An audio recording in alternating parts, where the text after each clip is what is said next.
westernmost states and 3 Pacific territories. We could not be more pleased to be here in Seattle, recently ranked the 2nd coolest city in America by Forbes magazine for the 4th workshop of the Western Governor's Workforce Development Initiative. Previous workshops have been conducted this year in Sioux Falls, South Dakota, Denver, ranked number 10, by the way, and Oklahoma City. The measure and the quality of the information that has been exchanged at these workshops just defies description. We have drilled deeply into any number of discrete workforce development issues, focusing on the skills gap in the West, career pathways, and future challenges coming around the curve for which we need to be preparing today. Over the next 2 days, we expect to add considerably to the body of knowledge that's being collected and synthesized through this initiative. Here in beautiful Seattle, we'll be examining career-connected learning, innovations in apprenticeships, models for public-private partnerships, and many other issues. To be sure, there will be considerable value in these workshops if all we accomplished was a robust exchange of information and identification of best practices and elevated the awareness of challenges associated with workforce development. But Western governors are seeking to leverage these sessions to a much higher purpose. This effort will be a success only to the extent that it better prepares and empowers Western governors to make positive contributions to workforce development in the West. With the cooperation of the great state of Washington, WGA has assembled a tremendous group of educators and experts and professionals in this room today. So please share freely of your knowledge and your perspective and help governors understand how they can better leverage their interest and their resources and their influence to make a real difference in this space. What can they do to help close the gap between competencies of prospective workers and the needs of industry? To better align educational opportunity or educational models with professional opportunity, to prepare a future generation of workers for inevitable changes in technology and industry. Interest in the Seattle workshop has been off the charts, and we'll be live streaming and recording these proceedings in order to reach a much broader audience. So accordingly, please speak only into a microphone when addressing this assembly so that others outside the room will have the benefit of your perspective and your wisdom. I am proud to acknowledge the sponsors of the Western Governor's Workforce Development Initiative, without whose support this workshop would not be possible. In particular, I am pleased to recognize the generous contributions of ACT, America Achieves, Bloomberg Philanthropies, Black Hills Energy, Western Governors University, Walmart, and Microsoft. We are deeply grateful for their initiatives. And we also want to extend our appreciation to Amazon, the National Association of Home Builders, and Washington State Opportunity Scholarship for their partnership and support of the Seattle Workshop. Washington Governor Jay Inslee is a native of this fair city and a graduate of the University of Washington. A former legislator and U.S. Congressman, he was elected governor in 2012, and throughout his term of service, he has demonstrated a deep commitment to workforce development in the Evergreen State. Among other things, his Working Washington agenda has focused on educating a 21st century workforce, enhancing Washington's business climate, and expanding the state's workforce. The successful Youth Works initiative is a career readiness project that has created internships in biomedical and other sciences. He has also expanded apprenticeships and other employment training programs in the state.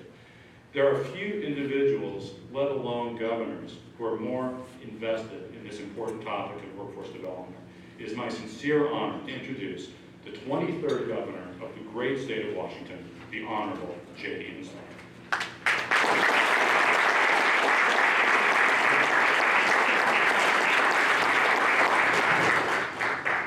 Thank you. I really appreciate that, Jim. I want to start with defense of the state of Washington. You noticed that we were number 2 coolest city, Seattle was, but I want to mention 3 things that we are number 1. First off, Jim, could you stand up just a second? I think you would all agree that Washington State has the best tie of any state.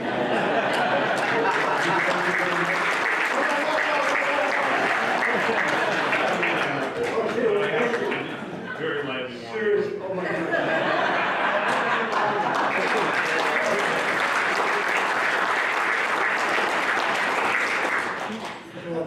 suck idolater. I love this time. Number two, CNBC in the last year spent a year doing a very extensive, objectively scientific assessment of the business climates and the economic growth potential of every state in the United States. And about 3 months ago, they asked me to come up to Paradise on the shoulders of Mount Rainier National Park, which I hope you'll visit while you're there. And they announced that of all 50 states, the best place to do business is the state of Washington in the United States. We're proud of that in our state. And I want to talk about some of the reasons. I don't think this is an accident while this has happened. And number three, we are the most humble state. So I do want to talk about some of the things we've done in our state that I think you might find of interest. We have a great team. I see Gary Chandler from the Association of Washington Business here, Dale Heineke, John Altman, and we got a great team working on things that I hope we can learn from you on to steal some of your good ideas and bring them back to our great state. I thought since we're talking about skills and talent jobs, I might start by just kind of a story of how I think of this. My first job, other than working for my dad, was here just a couple blocks right around the corner from where we are today, and I painted for the Unico company. They own a lot of the downtown Seattle, and I got to paint, and it was an awesome job. It was the summer of 1969, Woodstock summer. A lot of things were going on, and during the day I painted, and during the night I went out and worked at a golf course to get ready to go broke at Stanford, which only took me a year. But it was a great job. And I want to tell you 2 lessons I learned from that job. Lesson number one day I was painting, I was rolling this office wall, and I was just kind of looking across the street, and there was a guy washing the windows who also worked for Unico across the street. And the way they washed windows in those days is the guy would climb out on the outside the window, and you hook up a belt on bolts on both sides of the windowsill, and then lean back over the street and wash the window. So I was just kind of, rolling the thing and watching him, and he got done with this window, and he took off this bolt, and he took off this bolt, and he started to get back in the window, and he lost his balance. And he started teetering over the street, and he's like reaching for the windowsill like this, trying to get back, and he's like this. I mean, and this goes on for like many, many seconds. I drop my roller on the carpet.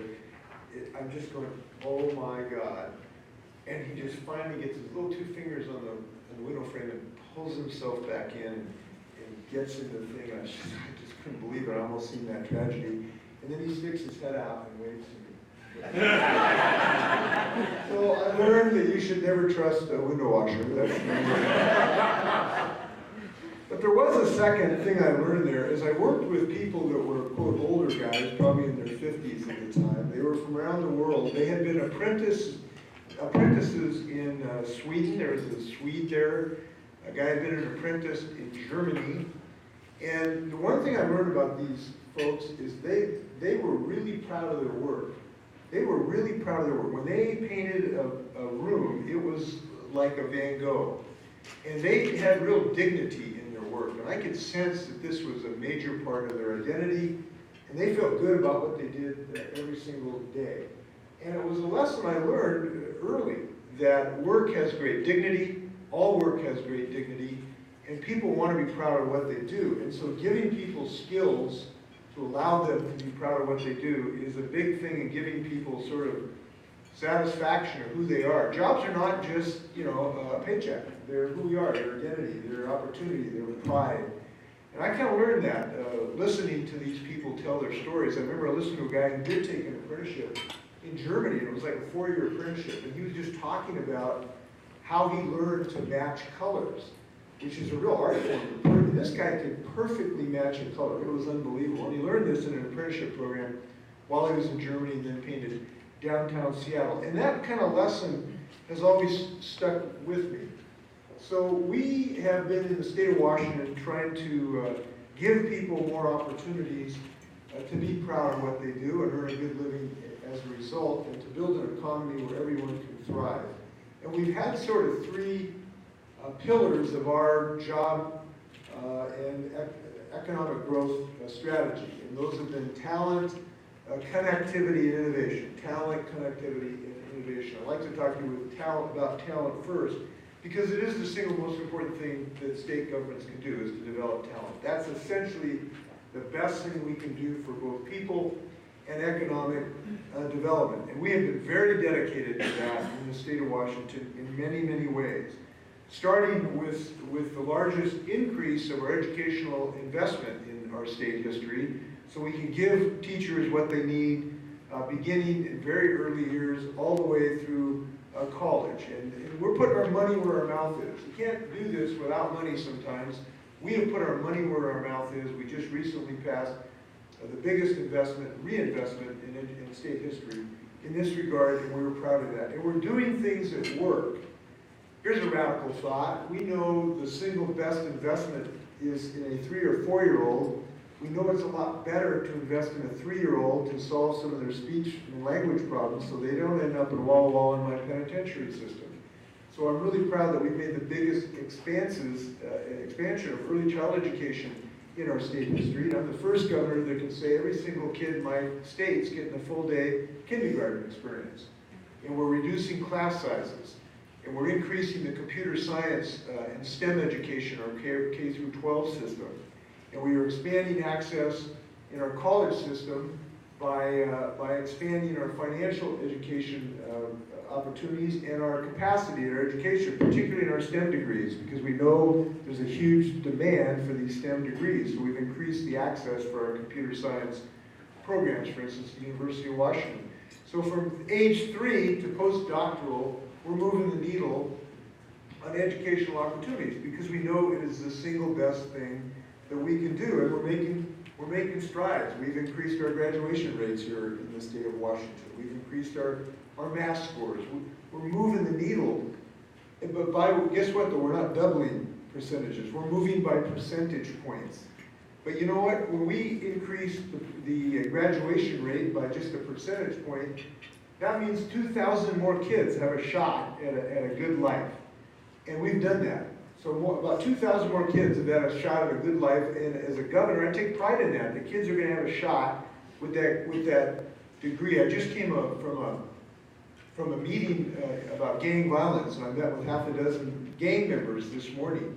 And listening to their lives where they were impeded by one reason or another, being able to get that degree, and now it's impeding them from getting a job, it's a big deal. And I'm committed to this, and I'm glad that we're doing some good things in our state.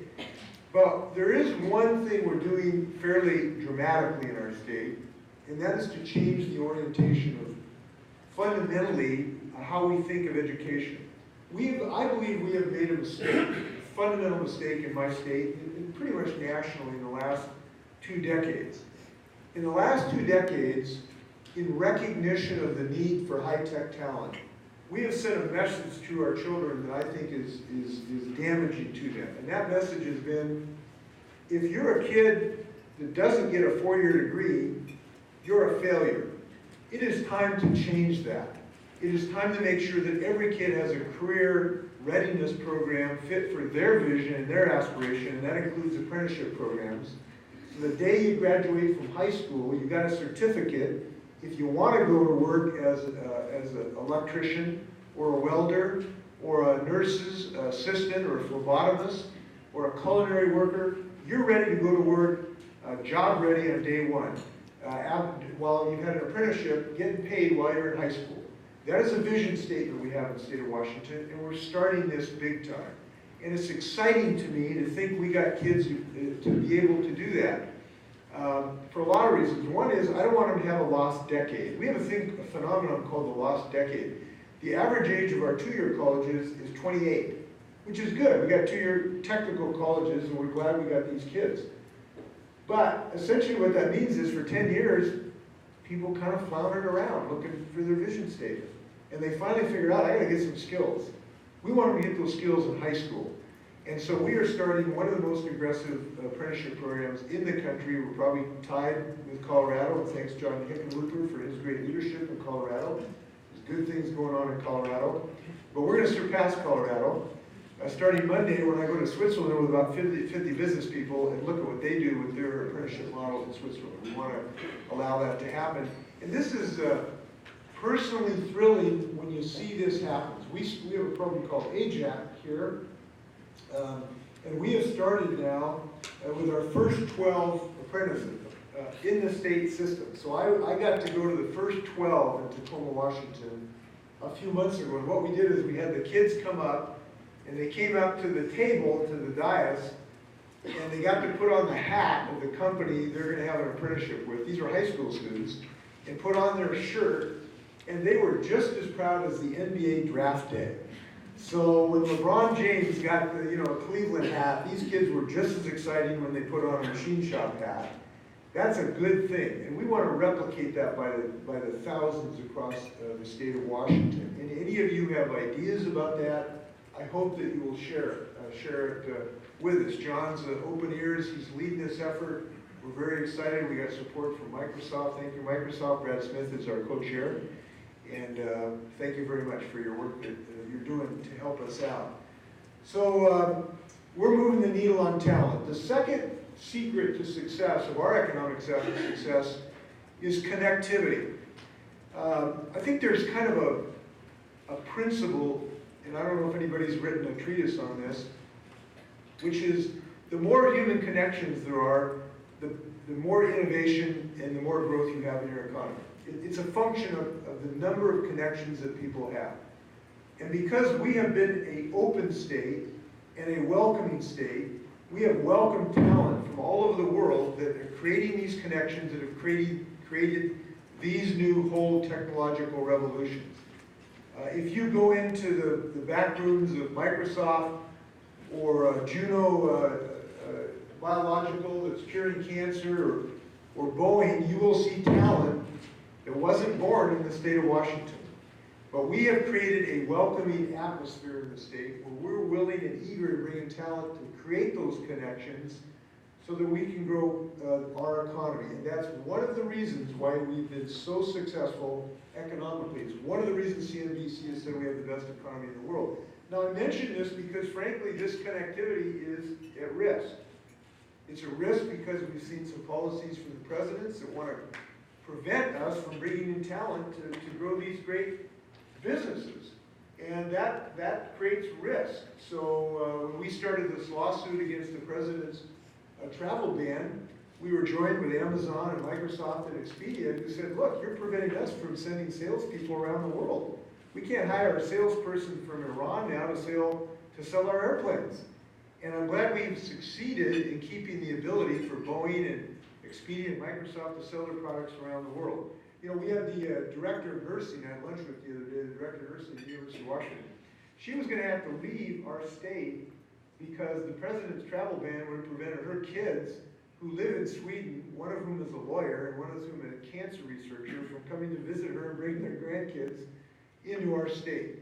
So our state is a welcoming state. It believes in connectivity. It's one of the secrets of economic success, and we intend to keep it that way.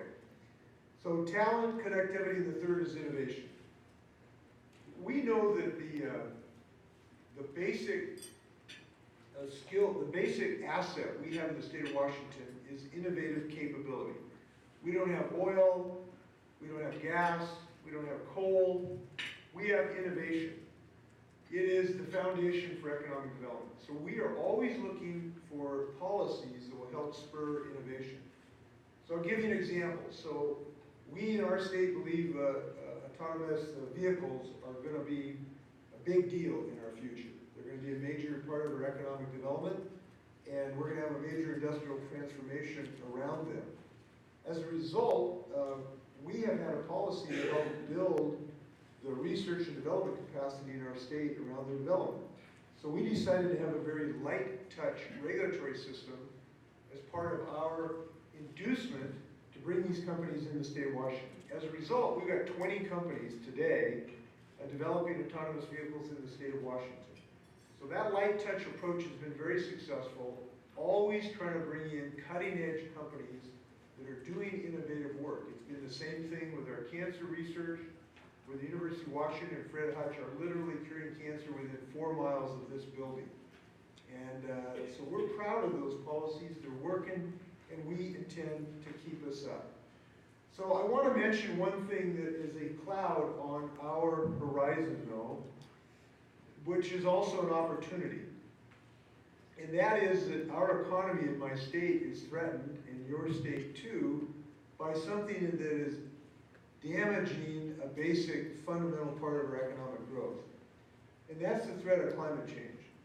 And I mention this because I think that this is both an economic threat, but an economic opportunity. My economy is threatened because our forests are burning down in massive forest fires. For the first time in my whole lifetime, ash fell on our hoods of our cars a few weeks ago from these huge forest fires that are burning down the Cascades. We've had the damage to our oyster industry. They can't grow oysters anymore. Baby oysters can't grow in the Puget Sound because of the acidification caused by carbon pollution. Our irrigators are facing challenges because the hydrology is changing and we're losing the snowpack that would provide irrigated agriculture. So my economy is threatened today due to climate change. But this is also an economic opportunity perhaps greater than anything we have. Because we know that while we go through this transition to cleaner sources of energy, we're going to be able to hire people by the bucketful to fill these clean energy jobs. So today, I'll just give you an example. Today, the solar industry rate of growth, job growth, is 17 times greater than the average industry in the United States. And we are experiencing profound economic growth in my state because of transitioning and creating these jobs. But we got to prepare kids to get ready for that, and not just kids. Those 50-year-old folks who might be in a manufacturing industry that is slowing down, we got to make sure that they can transition to new industries, including clean energy. We got to make sure that those kids that are 18 that may not want to go to a 4-year degree can get an apprenticeship in installing solar cells. And this is an opportunity for us if we do our jobs, given the skill set to the kids that we have. So this is a fight between the pessimists and the optimists. The pessimists are fearful that we can't solve this problem. They are pessimistic about our ability to grow new clean energy sources. And I'm telling you here in Washington, we are optimists and we are confident. We are optimists that what we did in software with Microsoft, we can do in solar panels at iTech in Bellingham. We're optimists that what people did at Boeing with the 787, we can do with carbon fiber plant, which is today the largest manufacturer of carbon fiber in the world today, to go in electric cars is in my state in Moses Lake, Washington. So I hope as you go forth and they ask you what you heard about Washington State, two things. We are an optimistic, confident state. We're going to continue growing our state because we believe in the power of innovation and connectivity and talent and ultimately in what intellectual capital means, and we're growing it by the bucketful. That's the first thing I hope you share with people when you go home. And second, I do not care what the governor of Massachusetts says. The best clam chowder in the United States is in the state of Washington. I hope you have some down at Ivers on the shoreline before you go home. Welcome to Washington. Good luck. Take care.